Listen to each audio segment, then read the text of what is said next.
মেহেরপুরের গাংনীর মুন্দা গ্রামে মাটির নিচে পুঁতে রাখা স্বর্ণ চুরির অভিযোগে আলাল শেখ নামে এক টাইলস মিস্ত্রিকে গ্রেফতার করেছে পুলিশ।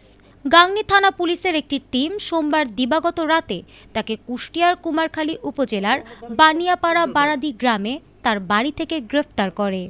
সেই সাথে চুরি যাওয়া অলংকার অপর আসামি মমিন খানের শ্বশুরবাড়ি ঝিনাইদহ জেলার কালীগঞ্জ থানার কলেজপাড়া হতে উদ্ধার করা হয়।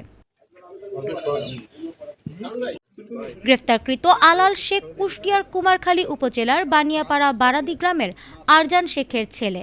তাকে মেহেরপুর আদালতে প্রেরণ করা হয়েছে। জানা গেছে, মুন্দা গ্রামের মৃত আনোয়ার হোসেনের ছেলে শাহিন কুয়েত প্রবাসী। বাড়িতে থাকেন তার বৃদ্ধা মা নার্গিস বানু ও তার দুই বোন। নিরাপত্তার স্বার্থে নার্গিস বানু তার এবং দুই মেয়ের ব্যবহৃত সোনার গয়না, নেকলেস, চুড়ি, কানের দুল, চেইন, আংটি সহ মোট 11 ভরি 14 আনা ওজনের অলংকার একটি প্লাস্টিকের কৌটায় ভরে পলিথিনে মুড়িয়ে ঘরের সিঁড়ির পূর্ব পাশের মাটির নিচে লুকিয়ে রাখেন। সম্প্রতি বাড়িতে 5 জন টাইলস মিস্ত্রি কাজ শুরু করেন। 5 জুলাই বিকেলে মিস্ত্রিরা চলে যাওয়ার পর নার্গিস বানু দেখেন মাটির নিচে রাখা গয়না নেই।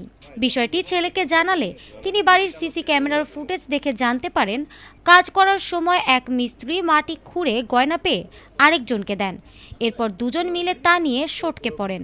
ফুটেজ দেখে স্থানীয়রা কুষ্টিয়ার কুমারখালীর বাসিন্দা মমিন খান ও মোহাম্মদ আলালকে শনাক্ত করেন। এ ব্যাপারে নার্গিস বানু গাংনী থানায় একটি মামলা দায়ের করেন।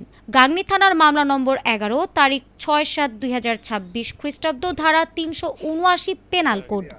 গাংনী থানা ও বামন্দি পুলিশ ক্যাম্প যৌথভাবে অভিযান পরিচালনা করে আসামি আলাল শেখকে গ্রেফতার করে এবং তার তথ্যের ভিত্তিতে ঝিনাইদহের কালীগঞ্জে পলাতক মমিন খানের শ্বশুরবাড়ি থেকে চুরি যাওয়া গয়না উদ্ধার করে।